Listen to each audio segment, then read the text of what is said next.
Well, I thought Connecticut got themselves off to a great start, making their first 3 threes, leading 9-zip. Thought we did a good job of recovering. I think it was 19-16 a little later in the half, but quite honestly, we were never in sync offensively. We struggled. Guys were playing hard, they trying their best, but it wasn't the script we were looking for. And some of that credit goes to Connecticut and the defense they played, and some of it probably just goes because of the venue. You know, being in the Final Four for the first time in school's history, the guys being a little bit anxious, and we were really never able to just relax and play our game. We were pretty much out of character the whole night. But these guys are great guys, great players. We've had a sensational season, and they'll have memories that will last a lifetime, and so will I. We'll open things up to questions for the student athletes from Miami. If you have a question, please raise your hand. Let's start over here, front right. Go ahead, Luke. Isaiah, Luke DeCock, Raleigh News and Observer. You guys have been so fluid on offense this whole season. Obviously, Coach mentioned a couple things, but was it UConn's length or the space they took away? What was the real challenge there for you guys that kept you from getting in the rhythm that you're so used to being in? And Luke, that's for both of our students? Isaiah, I'm sorry. Okay, go ahead, Isaiah. I'll just say UConn, they're a very good team. Like you said, they're a tall team, and they have length on the side, and we struggle a little bit. I feel like Coach L said, I feel like we beat ourselves, so we didn't really play our game and pass the ball and like get the ball movement, and we just kept it, and we took a lot of tough shots. But I feel like if we played our game, it would have been a different story. One row back on the right side. Dave Hyde, South Florida, Sun Sentinel. Jordan, you heard what your coaches said about you guys being out of sync. Did you feel that way? You feel that way throughout this game? Yeah, they really did a good job of sending two at you whenever we would drive. That bothered us. Again, uncharacteristic of us, but all credit to them. They came ready to play. They were the better team tonight. So, credit to them. If you have a question for Jordan or Isaiah, raise your hand. We'll go back to Luke. For either player, how will you look back at this 2-year run that you guys have been on, Elite Eight, Final Four, and what do you think it means for the future of this program? We'll ask Jordan to answer first, then Isaiah. Yeah, man, it's been special each year. We found a way to make school history both years, which is very rare. I think the core of this team is very young. If everyone decided to come back, they could be very special again. We just try to build what every Miami basketball team should try to reach each season. I think we did a good job of laying down that foundation. Obviously, it didn't end out the way we wanted it to, but regardless, at the end of the day, if you make history, school history, you're a winner in some shape or form. Isaiah. I'll just say for our last year and this year, I feel like we started something big for the University of Miami and just for all the kids that's coming out of high school, they might come to Miami and try to just thinking of a winning attitude and have University of Miami as a winning school and just be in the March Madness every year, and just what we did for these past 2 years, it means a lot, and for the history of Miami and for the upcoming years for Miami too. Continuing with questions for the Miami student athletes, if there are any. We do have a question from Zoom. Dan Tortora, go ahead. Dan Tortora, wakeupcalldt.com. For both student athletes, Coach Larranaga kind of took you guys to the side and put his arms around you during the game. Just what you can say about what he has meant to you personally on and off the court, and maybe what the message was during the game when the time was ticking down. Jordan first, please, then Isaiah. Yeah, Coach L, man, the legend. He's been very special to me. Not only is he a coach, he's a teacher, he's a leader. He's taught me things about basketball. He's taught me things about just being a man in general. And to address, that final situation, he just told us he loved us. He was proud of us. Yeah. Isaiah. Coach L, he's a great person to be around on and off the court. He helps. For me, I say this every time. He helped me throughout my 4 years of college, and he just always been there for me. And I feel like he got me to this point, and he just been helping the team too. And he loves us all as a person and off the court. He always calls to check up on us, and he always just try to calm people down when we're stressed out. And he's just a great coach. Like Jordan said, he's a legend, and he's going to keep on improving it with these upcoming years. Is there a final question for Jordan or Isaiah? With no more questions, we want to thank Isaiah and Jordan for joining us here in the main interview room. Congratulations, fellas, on a great tournament and a great season. Yeah, thank you. Jordan and Isaiah are going to return to the Miami locker room. It's open until 11:04 here, local time.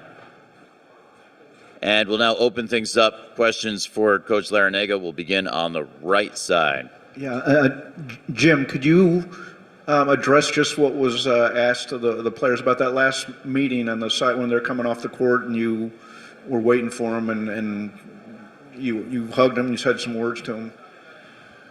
Well, I don't know the exact words, but they got the message that I was so proud of them, that I loved them, that I've really just been on a magic carpet ride with these young men. They're so much fun to be around on the court, off the court. They each have very unique personalities, and they're going to be very successful in basketball, for a very long time, because all these guys are really good players. We didn't play that well today, and what I told the guys afterwards was simply that I used to watch a show growing up called Wide World of Sports. You remember it, Dave? And the theme going into the show was the thrill of victory or the agony of defeat. And I said, we experienced both.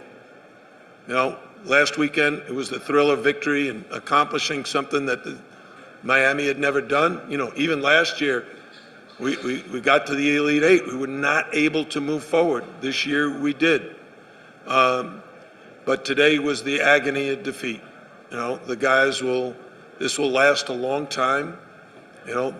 They'll have great memories, though, of the entire season. Some of the great wins that we had.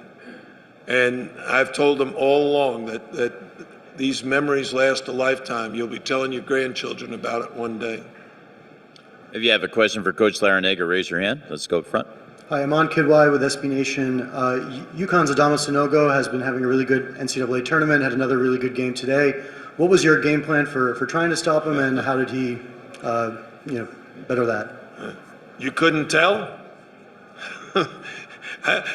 Obviously, what we tried to do, not only it didn't work, I couldn't even recognize it.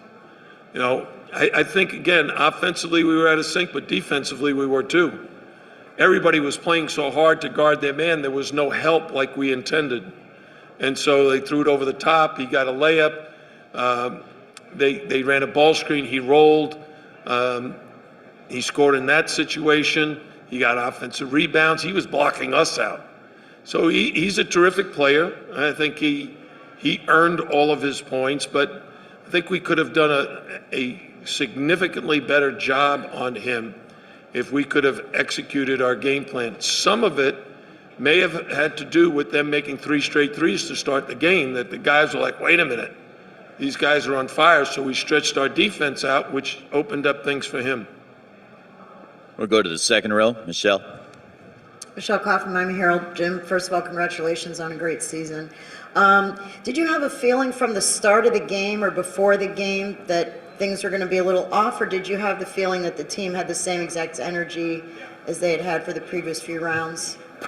In our team meeting last night, I try to get the guys to understand that the expression mental is to physical is 4 is to 1, that the mental preparation, mental and emotional, has to be consistent with the way we've prepared for every game. And I think they listened, but you could really tell that mentally and emotionally we were not together. All season long, we've been so well connected offensively, sharing the ball, being one of the most efficient offensive teams in the country. You know, what did we score today? 59. Is that our low for the season? It's just, we were just out of character. And I think the stage that we were playing on was so huge that every guy wanted to play so hard that they forgot how we play, which is really smart. And we didn't execute what we planned to do at either end of the floor. And Connecticut deserves a lot of credit for that. They were terrific. 3 straight threes, got Sonogo involved early, often. He had like 13 at the half. So we're trying to figure out at every timeout what to do. And I think at halftime, there was a very clear message. One of our players wrote on the grease board, share the ball, because that's been our message all season long. And then we went out, start the second half, we dribbled one out of bounds, we took a quick shot. I was like, very, very hard. Coach, the last question is going to come just to the right of the aisle toward the back. Right there. Jim Kirk Bowles from the Austin American Statesman. A little bit of state of the game question. You got 3 newcomers to the Final Four, first time ever. Is it transfer portal, NIL? What do you make of it? I think the culture of college basketball has completely changed. So I don't know if any of you know how many kids are in the transfer portal right now, but that is the single most important change in the game in these last several years. Because you see, and I think everybody knows, we've been recruiting transfers since I got to Miami. But so is everybody else now. And some of the blue bloods that, you know, recruited McDonald's All-Americans and, you know, they loaded up with young talent. There was not a single McDonald's All-American in the Final Four. So what's happened is these older transfers who've played at maybe the mid-majors, or, you know, you see a guy like Walker Kessler left Carolina and then immediately made an impact over at Auburn. You know, you're seeing that. Brady Manick, I forget where he left, Oklahoma, and then transfers to Carolina. What an impact. So it's not happening at Miami. It's not happening in the mid-majors. It's happening everywhere, every spring in April. Those older, more successful guys with experience who are 21, 22, 23 years old. We played against the guy from Drake who was 25 years old. Right? So that's the name of the game right now, and you have to load up with good players, and some of those are transfers.